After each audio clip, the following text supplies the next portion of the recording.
Bonjour, je me présente, Vincent Corr, animateur de l'Observatoire du tourisme des Côtes-d'Armor. Je suis content de vous présenter notre premier tuto dédié aux études de l'Observatoire. C'est un format court, 5 minutes, dédié à vous exposer de façon rapide les études publiées par Côtes d'Armor Destination. Aujourd'hui, nous allons nous intéresser à la clientèle excursionniste en Côtes d'Armor. Tout d'abord, qu'est-ce qu'une excursion? C'est une sortie d'une journée, ou moins, dédiée à une activité de loisir et surtout qui sort de nos habitudes. Pour cette étude, nous nous sommes intéressés aux excursions réalisées par les Bretons, Normands et résidents des Pays de la Loire. D'où proviennent les résultats que je vais vous présenter de l'étude Reflet, réalisée en 2022 en Bretagne. Nous avons sondé pendant une année, sur plus de 300 points d'enquête, les visiteurs de notre territoire. Ça nous a permis de disposer d'une photographie détaillée des comportements des touristes et des excursionnistes, soit plus de 5000 répondants en Côte d'Armor, dont près de 500 excursionnistes. Première question. Combien d'excursions recevons-nous chaque année en Côte d'Armor? À peu près 13 millions, ce qui représente 19% des excursions en Bretagne. Pour comparaison, en Côte d'Armor, nous recevons chaque année 23 millions de nuitées touristiques.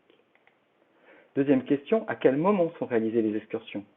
Plutôt lors des week-ends, des ponts, jours fériés et lors des vacances scolaires. Comme le montre la courbe sur ce document, c'est à peu près au même moment que le touriste, mais avec une saisonnalité moins marquée. Troisième question, quelles sont les dépenses réalisées par les excursionnistes? De l'ordre de 26 € par personne et par excursion, soit un total de 344 millions d'euros sur une année. Pour comparaison, les touristes dépensent 51 € par personne et par jour, totalisant 1,2 milliard de dépenses annuelles. Autre question. Qui sont les excursionnistes qui viennent en Côte d'Armor? Ce sont tout d'abord des familles, pour 44% des cas, dans une moindre mesure des amis et des couples. Ils sont en moyenne 3,3 personnes. L'âge moyen des excursionnistes en Côte d'Armor est de 45 ans. Pour comparaison, en Bretagne, l'âge moyen est de l'ordre de 40 ans. À noter une plus forte proportion de retraités pour les excursionnistes en Côte d'Armor que pour la Bretagne. Pour autant, les actifs restent majoritaires dans les excursionnistes en Côte d'Armor. En premier lieu, on retrouve les employés, devant les cadres intellectuels supérieurs et les professions intermédiaires. D'où viennent les excursionnistes en Côte d'Armor? Ils viennent principalement de Bretagne et en premier lieu de leur propre département, les Côtes d'Armor, et en particulier des agglomérations les plus peuplées comme Saint-Brieuc agglomération, Dinan agglomération et Lannion-Trégor communauté. On retrouve ensuite les Finistériens, les résidents d'Ille-et-Vilaine et du Morbihan. Ce sont d'abord les habitants des principales agglomérations bretonnes comme Rennes Métropole ou Brest Métropole. Comment les excursions sont-elles réalisées en Côte d'Armor? Elles sont réalisées principalement en voiture pour 90% des cas, devant la marche à pied 6%, et en majorité sur un seul lieu d'excursion. Pour quelle durée?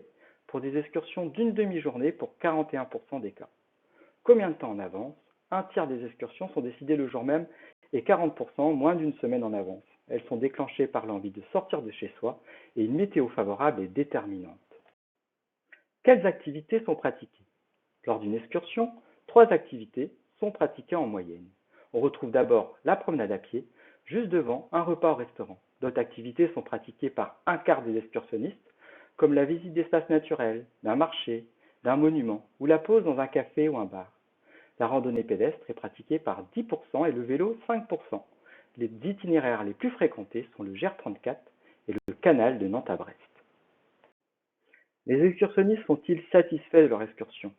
Ils sont très satisfaits, avec un taux de satisfaction de 8,7 sur 10.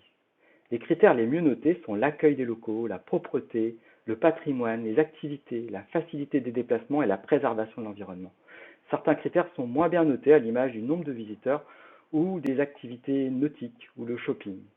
À noter que 88% des excursionnistes souhaitent revenir sur le territoire d'excursion pour réaliser une autre excursion. Pour en savoir plus, je vous invite à consulter notre fiche dédiée aux clientèles excursionnistes, un format synthétique de 2 pages avec une présentation résumée, des chiffres clés et des informations plus détaillées. Elle est accessible dans la rubrique Observatoire touristique du site internet cad22.com.